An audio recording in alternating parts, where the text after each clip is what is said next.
pour ce que l'Esprit veut nous donner ce soir, je vous dirais que c'est pas un message habituel, c'est comment je pourrais dire, c'est un sujet qui revient pas souvent.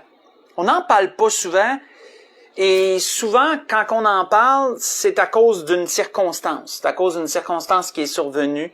Je vous dirais un peu comme la raison, je crois que l'Esprit m'a donné ce message-là ce soir, une circonstance qui est arrivée récemment.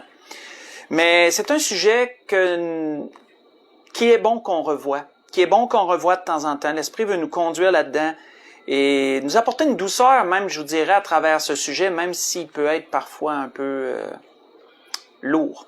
Mais pour les enfants de Dieu, il y a une douceur dans ce sujet. Donc, on y va. Je vous tiendrai pas en haleine plus longtemps. Pour introduire le sujet, on va aller dans la Genèse. On va aller dans la Genèse au chapitre 5. Dans le premier livre de la Bible. Dans la Genèse, au chapitre 5, on va faire un peu de lecture pour introduire le sujet. On va lire à partir du verset 3 jusqu'au verset 18. Dans la Genèse, au chapitre 5. Verset 3 au verset 18. Et ensuite, on va sauter du verset 25 au verset 31. Et nous allons avoir une idée très claire du sujet que l'Esprit veut nous donner ce soir. Donc, on voit qu'il est dit, « Voici le livre de la postérité d'Adam. Lorsque Dieu créa l'homme, il le fit à la ressemblance de Dieu. Il créa l'homme et la femme. » Excusez, j'ai commencé au verset 1, mais c'est correct, c'est pas plus grave. « Il créa l'homme et la femme, il les bénit, et il les appela du nom d'homme lorsqu'ils furent créés. Adam, âgé de 130 ans, engendra un fils à sa ressemblance, selon son image, et il lui donna le nom de Seth. » Donc, on sait qu'on se retrouve après l'épisode de Caïn et Abel, après que Caïn ait tué son frère, ait commis un meurtre en tuant son frère, après que Caïn lui-même fut chassé par Dieu. Et là, on voit que Adam et Ève ont eu un autre fils qui s'appelait Seth. Et là, on part de là. Donc, on s'est aussi également fait à noter qu'on est après la chute. Très important à noter. C'est pourquoi que ce qui suit va faire du sens. Donc, les jours d'Adam, il lui a donné le nom de Seth. Je suis rendu au verset 4. Les jours d'Adam, après la naissance de Seth, furent de 800 ans. Il engendra des fils et des filles. Tous les jours qu'Adam vécut furent de 930 ans, puis il mourut. Seth, âgé de 105 ans, engendra Enoch. Seth vécut, après la naissance d'Enoch, 807 ans. Il engendra des fils et des filles. Tous les jours de Seth furent de 912 ans, puis il mourut. Enoch, âgé de 90 ans, engendra Kénan. Enoch vécut, après la naissance de Kénan, 815 ans. Il engendra des fils et des filles. Tous les jours d'Enoch, Enoch, je dis Enoch quand même, là, je ne sais pas si le S, il faut le prononcer, furent de 905 ans, puis il mourut. Donc, on sait que c'est pas le même Enoch qui a été enlevé, là. Kénan, âgé de 70 ans, engendra Mahalalel. Kénan vécut après la naissance de Mahalalel 840 ans. Et il engendra des fils et des filles. Tous les jours de Kénan furent de 910 ans. Puis il mourut. Mahalalel, âgé de 65 ans, engendra Jéred. Mahalalel vécut après la naissance de Jéred 830 ans. Et il engendra des fils et des filles. Tous les jours de Mahalalel furent de 895 ans, puis il mourut. Jéred, âgé de 162 ans, engendra Enoch. Jéred vécut après la naissance d'Enoch 800 ans. Il engendra des fils et des filles. Et tous les jours de Jéred furent de 962 ans, puis il mourut. Et là, si on saute ensuite au verset 25, parce qu'Enoch, on sait, Enoch, lui, il a été enlevé par Dieu. Il n'est pas mort, il a été enlevé par Dieu. Donc, ça, c'est l'Enoch qu'on connaît un peu plus. Donc, Métusélah, si on est rendu au verset 25, il dit Métusélah, âgé de 187 ans, engendra Lémec. Et Métusélah vécut après la naissance de Lémec 782 ans, et il engendra des fils et des filles. Tous les jours de Métusélah furent de 969 ans, puis il mourut. Lémec, âgé de 82 ans, engendra un fils, lui donnant le nom de Noé, en disant « Celui-ci nous consolera de nos fatigues et du travail pénible de nos mains, provenant de cette terre que l'Éternel a maudite. » Lémec vécut, après la naissance de Noé, 595 ans. Et il engendra des fils et des filles, et tous les jours de Lémec furent de 777 ans, puis il mourut. On va arrêter là. Donc, frères et sœurs, je crois qu'on a un peu une image, une idée, une bonne idée, je crois, si vous l'avez remarqué, du message que l'Esprit veut nous donner ce soir. Ce qu'on constate à travers ce qu'on vient de lire, c'est que depuis Adam, les hommes connaissent tous une même fin, finissent tous par mourir un jour. Hein, si vous l'avez remarqué, à chaque fois qu'on terminait un verset ou un groupe de versets, il était toujours dit à la fin, leurs jours furent de tant d'années et ils moururent. Hein, si vous avez remarqué, ça revenait tout le temps. Leurs jours furent de tant d'années et ils moururent. Leur jour fut de tant d'années et ils moururent. Qui nous montre clairement que depuis la chute, la mort est devenue partie intégrante de cette réalité, je vous dirais. On ne peut y échapper. On voit que David disait sur cela, David dans ses méditations plutôt, disait ceci à propos de la mort. Vous allez voir où qu'on va cheminer là-dedans. Il disait, rappelle-toi, il disait à Dieu, rappelle-toi ce qu'est la durée de ma vie. Et pour quel néant tu as créé tous les fils de l'homme? Y a-t-il un homme qui puisse vivre et ne pas voir la mort? David était conscient de cette réalité-là. Y a-t-il un homme qui puisse vivre et ne pas voir la mort? Qui puisse sauver son âme du séjour des morts. Ce que j'ai lu, c'est dans le psaume 89, j'ai lu le verset 48 et le verset 49. On voit que Salomon, son fils, le fils de David, Salomon, dans l'Ecclésiaste, pas besoin d'y tourner, fait juste écouter, a aussi mis sur papier les mêmes réflexions. On voit qu'il disait, il dit, l'homme n'est pas maître de son souffle pour pouvoir le retenir. Et il n'a aucune puissance sur le jour de la mort. Il n'y a point de délivrance dans ce combat, et la méchanceté ne saurait sauver le méchant. J'ai lu dans l'Ecclésiaste, chapitre 8, verset 8. Et Job, un autre sage qu'on connaît bien, a dit également une des conclusions qu'il a tirées de tout ce qui se passe sous le soleil. Job a dit, « Car je le sais, disait-il à Dieu, car je le sais, tu me mènes à la mort au rendez-vous de tous les vivants. » Dans Job 30, verset 23. Donc, nous connaissons cette réalité. Nous avons peut-être déjà, à un moment ou à un autre, perdu un être cher. Perdu dans le sens que la mort est venue le prendre.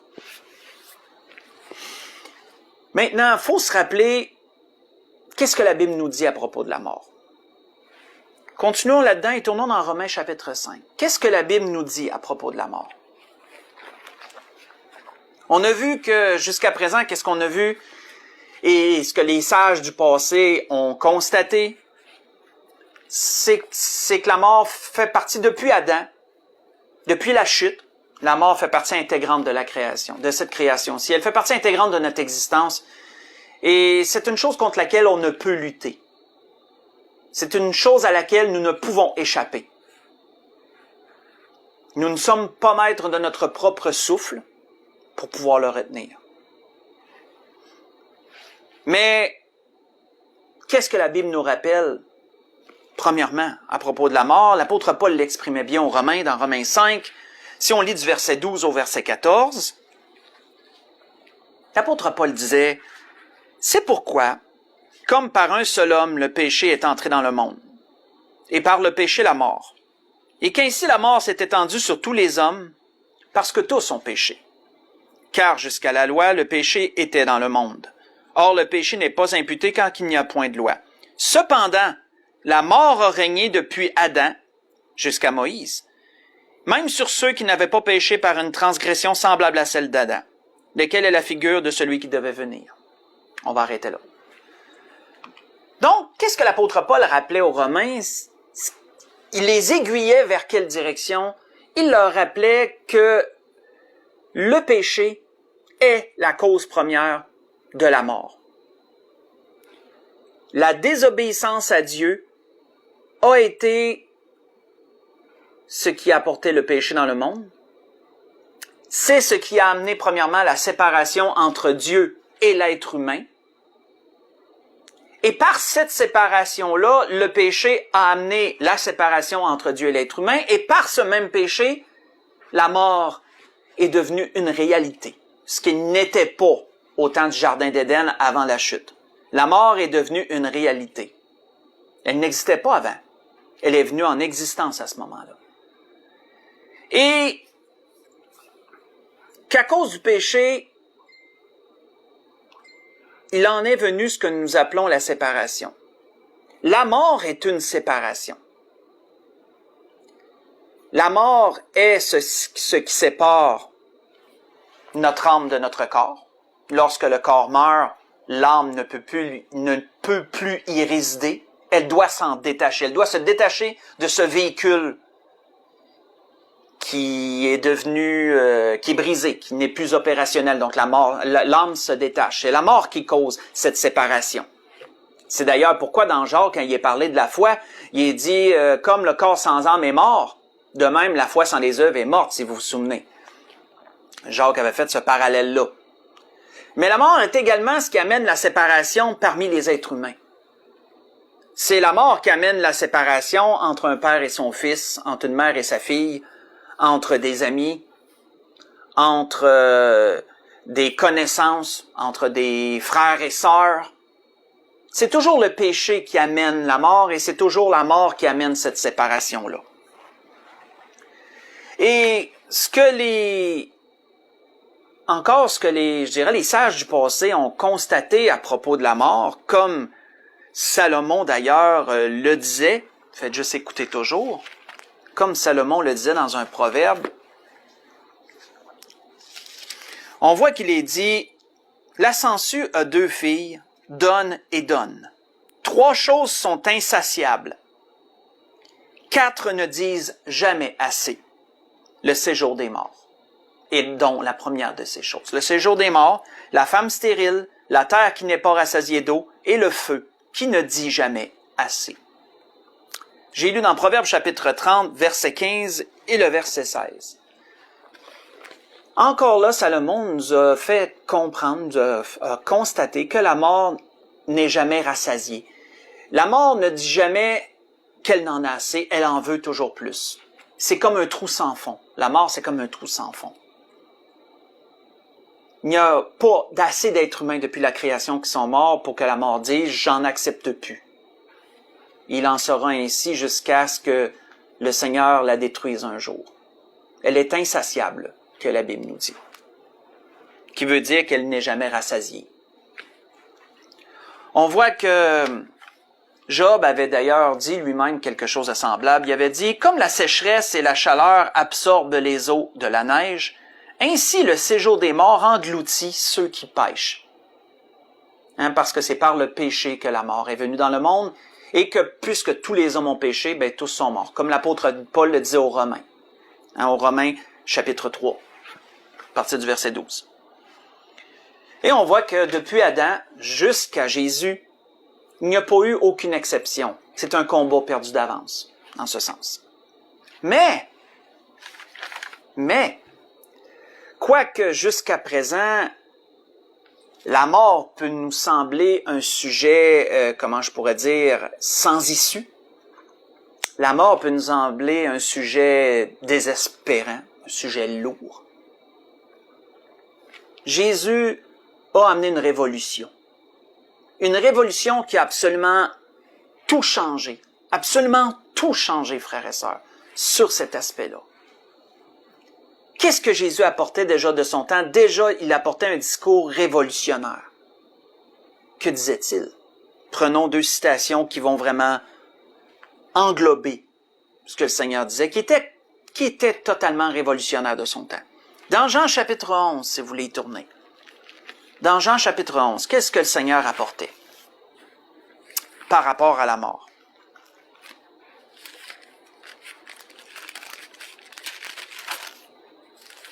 Dans Jean chapitre 11, à partir du verset 25.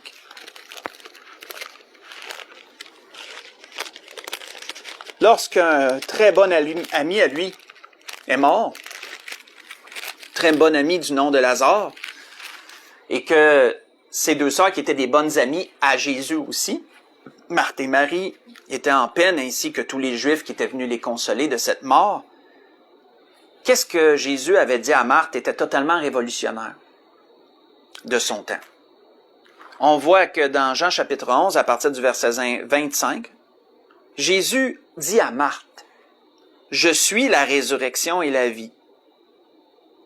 Celui qui croit en moi vivra même s'il meurt. » Pensons-y. Là. On a vu tous les discours des hommes sages du passé. On en a lu, là. Que ce soit David, que ce soit Salomon, que ce soit Job, le discours est le même. On ne peut échapper à la mort. Et tous ont rendez-vous au séjour des morts. On va y revenir en pas long. Mais Jésus, lui, disait que celui qui croit en lui va vivre même s'il meurt. Déjà ça, de vivre même s'il meurt, c'est déjà une contradiction dans la même phrase. C'est déjà une contradiction dans la même phrase. Elle n'a pas de sens si on la prend d'un point de vue physique. Parce que comment peux-tu mourir et vivre en même temps? Physiquement parlant, je crois. Je vous dis. Mais Jésus le disait, celui qui croit en moi vivra même s'il meurt.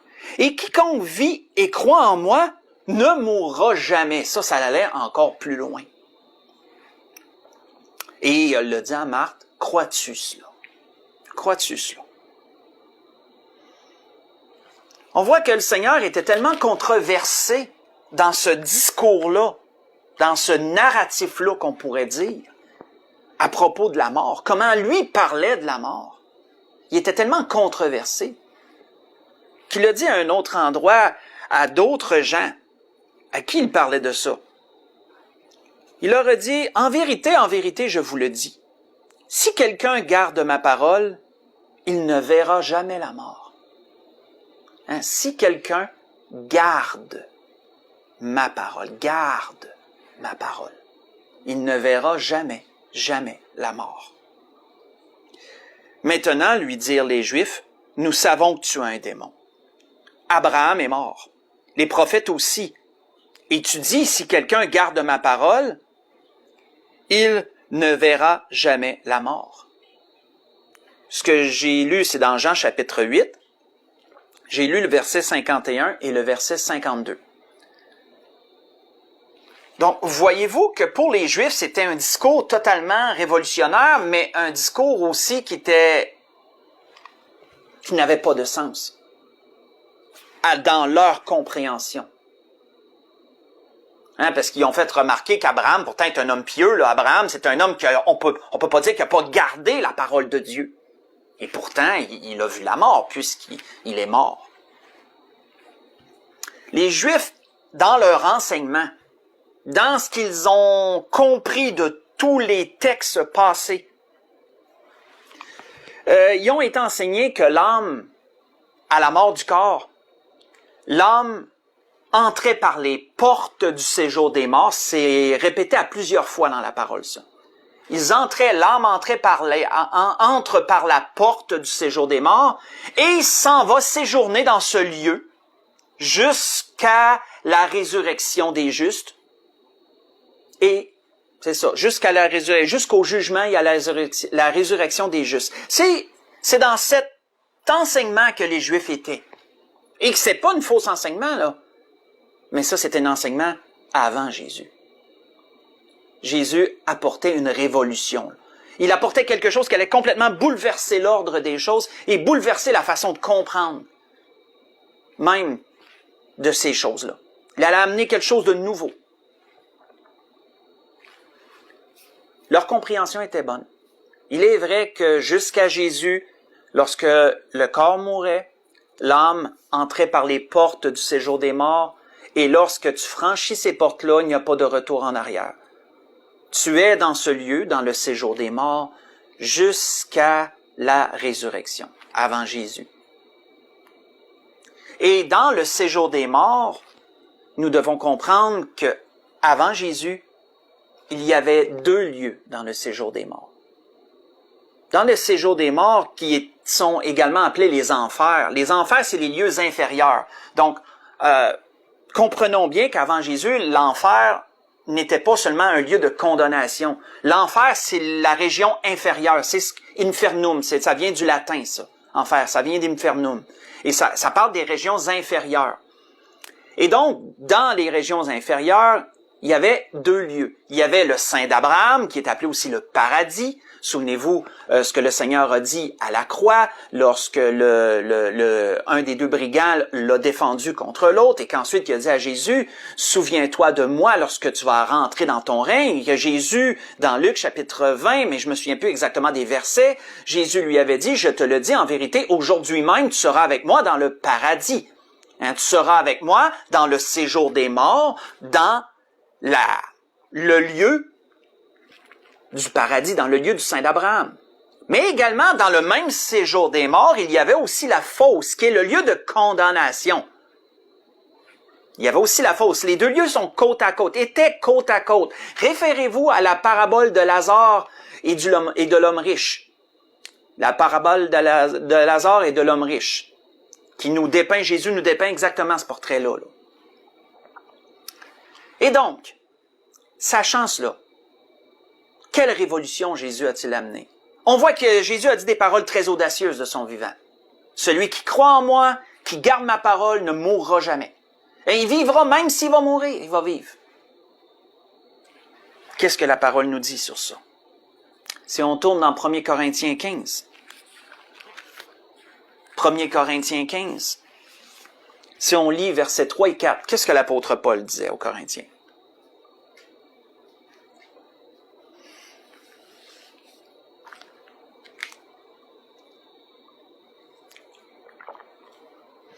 L'apôtre Paul a dit aux Corinthiens, 1 Corinthiens 15, versets 3 et 4, il dit, « Je vous ai enseigné, avant tout, comme je l'avais aussi reçu, que Christ est mort pour nos péchés. » Il est mort à la croix, il a donné sa vie pour nous.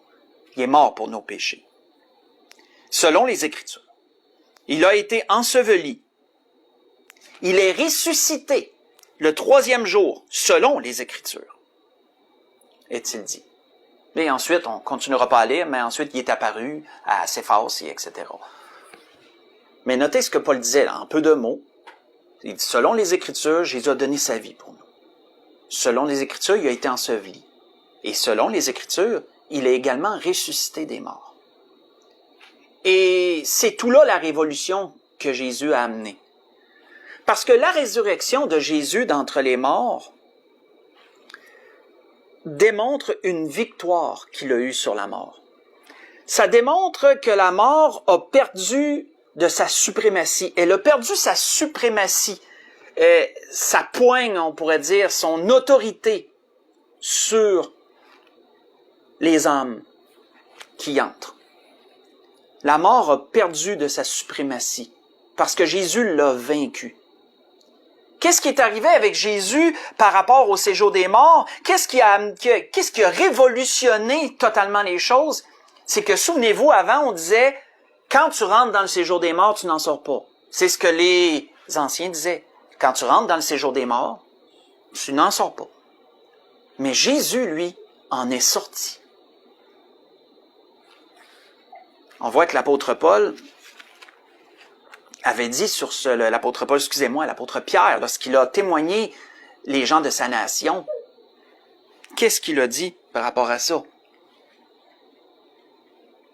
On voit qu'il a dit, « Cet homme livré selon le dessein arrêté et selon les presciences de Dieu, vous l'avez crucifié et vous l'avez fait mourir par la main des impies. Et Dieu l'a ressuscité en le délivrant des liens de la mort, parce qu'il n'était pas possible qu'il soit retenu par elle. Car David dit de lui, « Je voyais constamment le Seigneur devant moi, parce qu'il est à ma droite afin que je ne sois point ébranlé. Aussi mon cœur est dans la joie et ma langue dans l'allégresse, et même ma chair repose avec espérance. Car tu n'abandonneras pas mon âme dans le séjour des morts, et tu ne permettras pas que ton sein voie la corruption.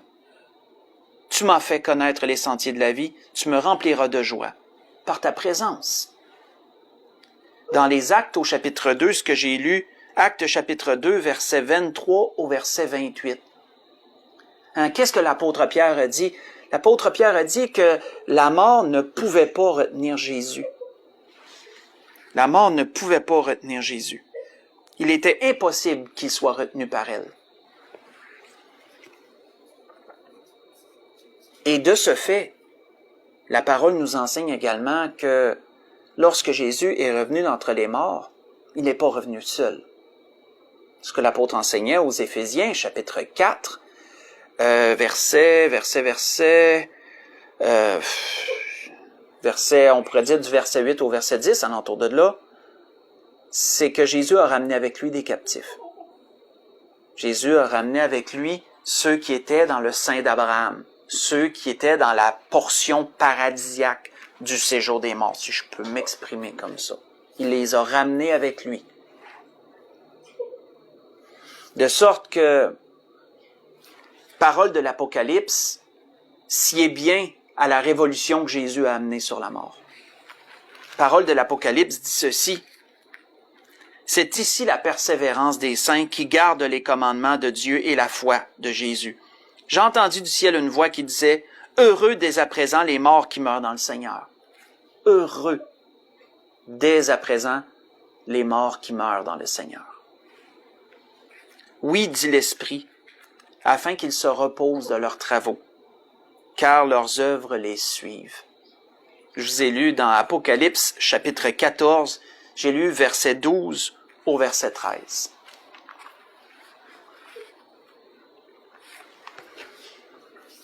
Et donc, après Jésus-Christ, tous ceux qui sont morts, pensons-y, c'est pour ça que je parle lentement puis je l'exprime lentement. Là. Tous ceux qui sont morts dans le Seigneur n'ont pas eu à franchir les portes du séjour des morts. Ils ne sont plus entrés dans le séjour des morts. Comprenons-nous bien cela. Qui sont les seules personnes qui entrent par les portes du séjour des morts et qui vont dans ce lieu? Ce sont ceux qui sont perdus. Pourquoi que l'enfer a pris la signification d'un lieu de prison, d'une prison et d'un lieu de tourment? Parce qu'il y a depuis Jésus, depuis la résurrection de Jésus, il n'y a que la fosse dans les régions inférieures. Il n'y a plus le sein d'Abraham, il n'y a plus le paradis. Donc, ceux qui franchissent les portes du séjour des morts depuis que le Seigneur est ressuscité et qu'il a amené avec lui les captifs, ce ne sont que les perdus qui franchissent ces portes. Les sauvés, eux, n'ont plus à franchir ces portes. Les sauvés s'en vont directement dans un autre lieu. Ils se reposent de leurs œuvres. Et ils attendent la résurrection. Comprenons-nous quand que le Seigneur disait que quelqu'un qui croit à lui et qui garde sa parole ne mourra pas. Qu'est-ce que le Seigneur voulait dire? Le Seigneur voulait dire, frères et sœurs, qu'il n'aurait pas à franchir les portes du séjour des morts et à entrer dans ce séjour. Il ne mourrait plus. Et on sait qu'il y a côté spirituel, il y a aussi la séparation. Il ne serait pas séparé de Dieu à nouveau.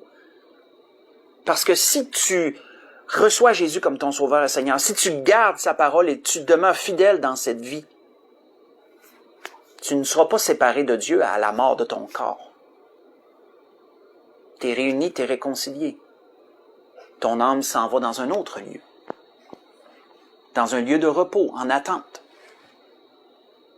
de ce jour glorieux qui s'en vient bientôt pour chacun d'entre nous. C'était ce que l'Esprit voulait nous dire ce soir, frères et sœurs.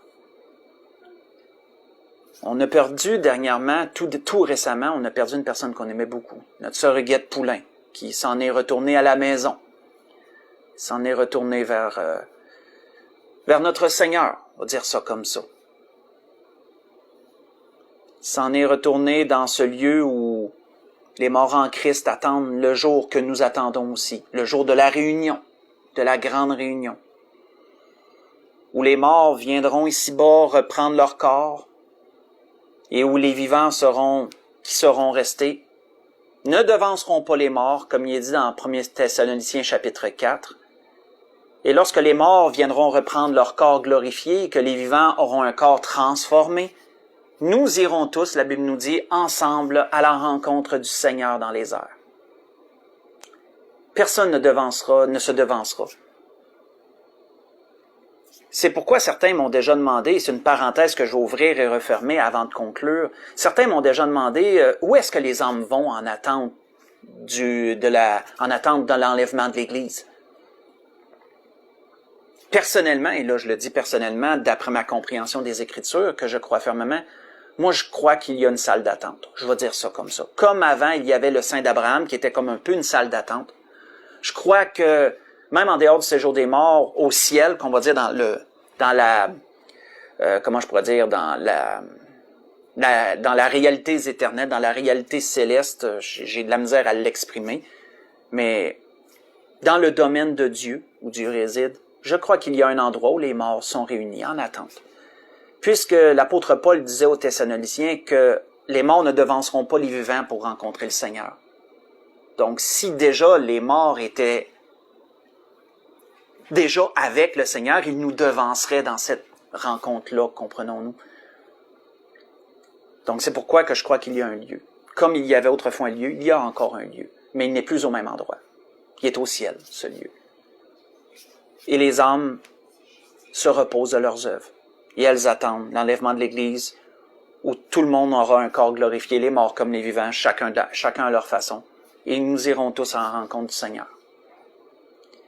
Et qu'est-ce que l'auteur disait? L'auteur d'Hébreux disait aux Thessaloniciens, « Consolez-vous donc les uns les autres par ces paroles. » Oui, frères et sœurs, nous avons perdu un être cher dernièrement, une femme qu'on aimait beaucoup, mais consolons-nous, frères et sœurs, dans ces choses. Elle est dans un lieu beaucoup meilleur que le nôtre. Je vous dirais qu'elle est retournée à la maison et elle se repose maintenant et elle le mérite bien. Elle le mérite bien.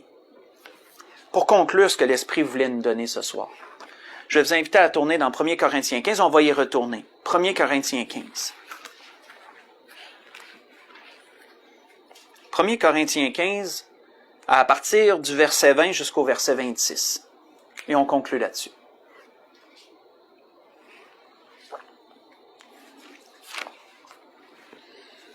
« 1 Corinthiens 15, à partir du verset 20 jusqu'au verset 26. On voit que l'apôtre Paul disait, « Mais maintenant, Christ est ressuscité des morts. Il est les prémices de ceux qui sont morts. » Les prémices, c'est le premier. C'est le premier. Hein, le premier à ressortir du séjour des morts, le premier à vaincre la mort. Le premier à ne pas pouvoir être retenu par la mort. Certains m'ont déjà demandé, oui, mais frère Turcotte, il y en a déjà eu des morts dans l'Ancien Testament, il y a déjà eu des résurrections dans l'Ancien Testament. Comment pouvons-nous dire que Jésus est le premier? C'est une bonne question, il y a déjà quelqu'un qui m'a posé celle-là. Et la réponse que je peux vous donner, frères et sœurs, est-ce que ceux qui sont morts dans l'Ancien Testament avaient-ils franchi les portes du séjour des morts? Et ça, je vous laisse avec cette question-là. Parce que poser la question, c'est d'y répondre. L'âme qui meurt, c'est pas immédiat qu'elle entre par les portes du séjour des morts. Parce que les auteurs sont clairs, une fois que tu rentres là, tu n'en sors plus. Donc, et notez que plusieurs de ces morts dans l'Ancien Testament étaient des morts imminentes, dans le sens que ça faisait pas 2 semaines qu'ils étaient morts, ça faisait pas longtemps. C'était quasiment immédiat. Si ils avaient pu franchir les portes du séjour des morts et pouvoir en ressortir, Jésus n'aurait pas été le prémisse. Il n'aurait pas été le premier. Mais parce qu'il est le premier en tout, il est le premier à faire ça. Donc, je referme la parenthèse. Et on revient à la lecture de conclusion. On voit qu'il dit, verset 21, « Car puisque la mort est venue par un homme, c'est aussi par un homme qu'est venue la résurrection des morts. Comme tous meurent en Adam, de même, tous aussi revivront en Christ, mais chacun en son rang.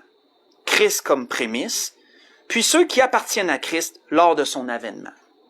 Ensuite viendra la fin, quand il remettra le royaume à celui qui est Dieu et Père, après avoir réduit à l'impuissance toute domination, toute autorité et toute puissance. Car il faut qu'il règne jusqu'à ce qu'il ait mis tout sous ses pieds. Et le dernier ennemi qui sera réduit à l'impuissance, c'est la mort. On va arrêter là.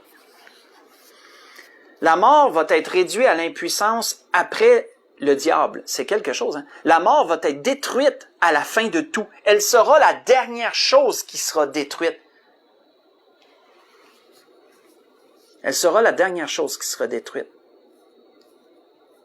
Mais elle le sera. Parce que Jésus l'a vaincu. Déjà, elle n'a plus le pouvoir sur les enfants de Dieu.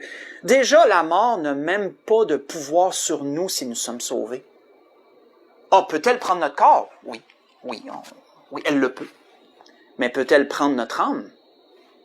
Non, elle ne le peut pas, puisque Jésus l'a vaincu. Elle ne peut prendre l'âme que de ceux qui sont perdus, qui ne sont pas sous la grâce de Christ. Et donc, ça fait, frères et sœurs, que pour le chrétien, la mort ne devrait pas être une chose qui fait peur. La mort ne devrait pas être une chose qui nous effraie. Parce que celui qui est en Christ a cette espérance et cette croyance ferme et véritable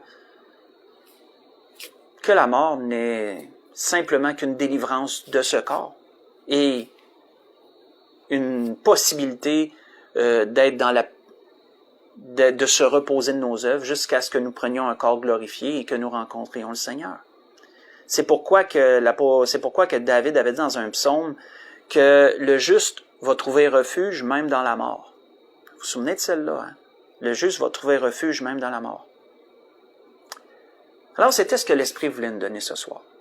Je voudrais vous souhaiter à tous et à toutes un bon restant de semaine. Soyez bénis du Seigneur, que le Seigneur vous donne les forces dont vous avez besoin, morales et physiques, que le Seigneur vous protège dans toutes vos entreprises, qu'il vous guide dans toutes vos décisions, et on va se dire à dimanche. Bon restant de semaine tout le monde, je vous aime, que le Seigneur vous bénisse.